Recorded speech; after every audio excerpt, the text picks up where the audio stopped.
What's up, everybody? Welcome back to Taste Like Music. Jason, Joe, and Crams are here. 2003 Deep Dive Week for the 20th anniversary. We've all done our top 25 albums. Crams done his songs, and now it's Joe's turn to reveal his favorite songs of the year. Let's see what he's got. Okay, well, I may have fibbed a little bit. Crams was talking about affirmative action on these song choices. I don't have quite as much Radiohead as he did, but I might have a couple more songs from my favorite artists if I was being completely truthful. But I don't know. I wanted to get more stuff on here, so take that as it will. All right, starting off number 25. I'm gonna go with "What More Can I Say" from Jay-Z. Just a great boastful, drop the mic kind of moment from him. Should have been the ending to his rap career. That would have been perfect to walk out on. The Black Album, just make his masterpiece, make his statement, walk out. But Jay-Z just tells a timeless tale of being the best and not having anything more to say. 24, I'm gonna go with "Drain the Blood" from the Distillers. Real crunchy, kind of X-ish punk rocker from Brody Dale. Produced by Gil Norton. Sounds great. She has a wonderful scream. It's just like completely ear and soul shredding. And it's really catchy kind of underneath all the dissonance and anger. Number 23, I'm going to go with the New Pornographers, but I'm going to go "From Blown Speakers" as my favorite from Electric Version. And it's kind of cute and really melodic and fun. And I don't know what that, an accordion in there or something that sounds really cool. Just a nice indie pop gem there. Number 22, Songs Ohio with John Henry, "Split My Heart." Just love that big explosive riff anchored by the Neil Young ish slide guitar, and really great dynamics. You got kind of the soft verses. You got like the steely, purposeful parts and the big, giant explosions of guitar that come in. Real cool song. One of the few new songs that made my list that I hadn't heard before this deep dive. Number 21, "Art Is Hard" by Cursive. Funny and clever lyrical performance. Cursive kind of calls out the boys who sell the fake misery to sell records and get fans, and really resonated for me back in 2003 when I really thought Dashboard Confessional was the worst band in the world.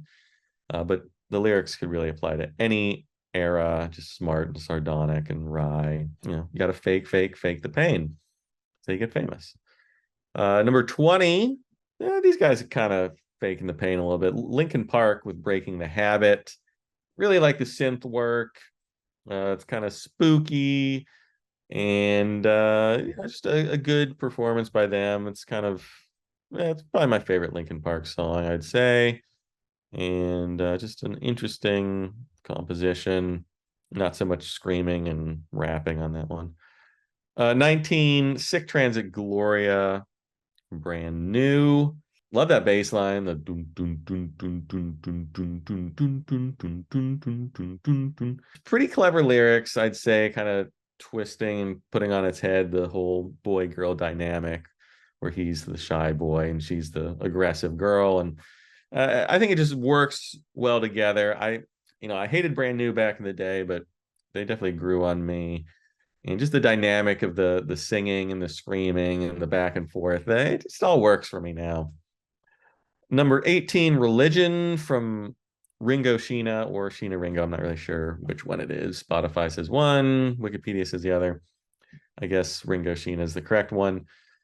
Just a really interesting mix of like Tori Amos, Kate Bush, kind of the aggression of Fiona Apple, but it's got this like Disney-like extravagance. Kind of reminds me a little bit of like Lana Del Rey-ish, the way everything's kind of like big and swirling and just like this extra going on. But I don't know what the lyrics are because they're in Japanese, but I bet it's kind of in the Fiona Apple vein. Seems aggressive and kind of angry. 17, I'm going to go with another new one, "A Dish Best Served Coldly" from Type O Negative. Really dark, foreboding, icy. Kind of has that like Mike Patton, Faith No More appeal that something bad is going to happen. Just a really cool, kind of low-key metal song with some flashes of like big guitars and stuff, but kind of reels it in and reins it in for the most part. Number 16, the only My Morning Jacket song Cramser didn't have on his list. Just kidding. One Big Holiday, which is by far my favorite song on that album. Guitar intro, the way it comes in and then it doubles, and it's just so cool, and it explodes into just this kind of southern-ish, as southern as they would get, rocker. Just a little more aggressive and meaty, I think, than a lot of the album, which is a little too sort of like windswept plains for me. This one has a little more energy. Number 15, Prototype from Outkast. Fantastic Prince aping performance by Andre 3000. Incredible bass line throughout. The double stops way up high, real jazzy and just really awesome sounding. And just it's not rap. It's on a rap album, but it shows what Outkast was doing. They were getting into everything and doing it all really well, just like Prince. Number 14, Girls Not Gray from AFI. I just love this song from the beginning. There's nothing like too special about it. Like there's no like great guitar solo. There's no like standout instrument or anything. I just remember hearing it and just instantly falling in love. Was like, who the hell is this? AFI, never heard of them. But kind of began my journey of liking them a lot. Just a really great, not hardcore, but not pop punk either. Somewhere in the middle, just in the right place. Number 13, The Outsider from A Perfect Circle. Just creepy and menacing and weird, and it doesn't really have like a fixed like chorus and verse structure. It just kind of like snakes its way towards the end. Number 12, What Was I Thinking by Dierks Bentley. Got to get a little country on here. And yeah, it's a silly little pop country song, but it's a lot of fun.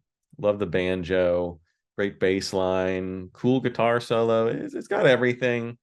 Right before country went like bro country. This is kind of getting there, but it still has some of that old school country appeal. Number 11, Three Evils Embodied in Light and Shadow from Coheed Cambria. This is really where they perfected the heroic ending, that continued repetition of a musical phrase, usually a chorus, until the song fades out. It just gets you like so amped up and like, oh, into the song, just pumping along, singing along, kind of taking emo and turning it on its head a little bit, infusing some classic rock and pop and prog in there as well. Just think it's a really good example of what Coheed does best. Number 10, I'm going to go Turn a Square from the Shins. It's a great chugging riff, really clever lyrics, of course, from James Mercer. And it feels like an indie pop song that just has like a little bit extra. Like it has a great irresistible melody, of course, because that's what James Mercer and the Shins do. But it's got that cool dissonant guitar solo in there. And it just feels, it feels like it's beyond the genre, the conventions of the genre. And it's just a little bit better and more perfect. And that's pretty much how I feel about the Shins in general. Number 9, Thoughts of a Dying Atheist from Muse. There's a lot of cool guitar parts this year, but Bellamy's doing these really great arpeggios in the intro and the verse. It's really interesting. Just as soon as you hear it, you're like, that's not something I've heard before, that progression, this is the way he's playing it. And then he busts into this chorus with this great like washing octave part, real distorted. Just a great example of why I like Muse. Number 8, another AFI song, Paper Airplanes Makeshift Wings. This one's a little harder edge, a little speedier, a little more punk aggression. I don't know why. It's another song. I don't know why I like AFI so much. I just do. Number 7, Hysteria from Muse. The bass line. That's all I need to say about that one. Number 6, finally got a Radiohead song on here. Share It with Cramser. Go to Sleep. Just the way the guitar comes in, that acoustic. I just like to like listen to the first 10 seconds like over and over because it just comes in so well. And the whole song is kind of haunting and oodles of dread wrapped around it. It's a really cool Radiohead song that doesn't go over the top with the production and everything. Unfussy, just Radiohead playing some good stuff, some great music. Number 5, another one I share with Cram, Roses, Outcast, the doo-wop gospel Cold Open, then launching into the Caroline, Caroline part is great. I think the lyrics are great. They're biting and mean, but clever. Big Boy drops in like he's Paul McCartney in A Day in the Life for a appearance on the album he's on, but not really on because he's not really on Love Below that much. But he drops in every once in a while. Production's great. The backing track, the keyboard work. There's no sampling. Like, it's all original, which I think is really cool. They just created this stuff out of nothing, which is a little different for hip hop, but they really do it well. It's completely memorable and interesting throughout. Number 4, Reptilia from The Strokes, best track from Room on Fire. That angular guitar work is so cool throughout, just weaving its way throughout the whole song, constantly shifting up, shifting around. And yeah, it sounds like a reptile. It's a perfect name for the song. Number 3, I'm going to go with Christmas Time, Don't Let the Bells End, best Christmas song of all time from The Darkness. Just a great, fun Darkness song with killer riffs all over the place, great guitar solos, everything that they do well. And it's a little Christmassy. It's a little extra. Number 2, another Coheed, The Light and the Glass. Three Evils really kind of shows their pop and emo side kind of coming through in the prog. Light in the Glass doesn't have a lot of that emo. It's very progressive. You have a really nice, tenderly picked acoustic guitar to open the song. It just slowly builds into this epic. And Coheed's, very interesting the way they create albums. It's basically they've created their own, MCU, the shared universe where they constantly are calling back to previous albums and characters. And I just think it's really unique and interesting. And, it's for a fan, it's great because you pick up on these like little riffs and these little callbacks, and it really just enhances the experience. And this one's filled with like little moments like that. It's 9.5 minutes long, but it's got everything. It's got the emotion, the catharsis. It's what makes listening to a Coheed album a unique and remarkable experience. Number 1, okay, last time it was Kanye with Through the Fire, but I'm not doing the whole released in 2003, but on a 2004 album. So I'm throwing that out. No Kanye for this year. Save it for 2004. I'm going to go with 99 Problems by Jay-Z as my winner. I just think it's the most like instantly recognizable and best song of this year. It has everything. It's got that ear-splitting production from Rick Rubin. It samples the big beat from Billy Squier, Long Red from Mountain, Wilson Pickett's Get Me Back on Time.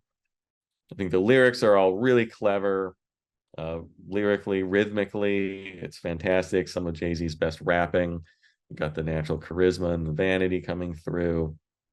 And it's just one of those songs that you hear one time and it just sticks with you. And yeah, just a tour de force. Love it. I think it's just, the best song of 03. Very nice. A lot of surprises on there that I did not see coming. Typo Negative and Cursive and Yeah, I like just picture so many people's CDs, like burned CDs with those names written on them, and driving me home like after school in '03 and being like, "You want to put this on?" I'm just like, "No." So, Listen, I didn't listen to Typo Negative in 03, that's for sure. All right, well, let Joe know what you think of his picks. Drop your own favorite songs of the year in the comments if you like. Stay tuned for my list coming up in the next day, probably. And yeah, listen along with us the rest of the year. We got Arctic Monkeys coming up, a 73 deep dive, as well as our 2023 year-end wrap-up. So make sure you have hit the like button and subscribed and hit the bell so that you are alerted when all these videos drop. Thanks for watching. We will see you in the next one.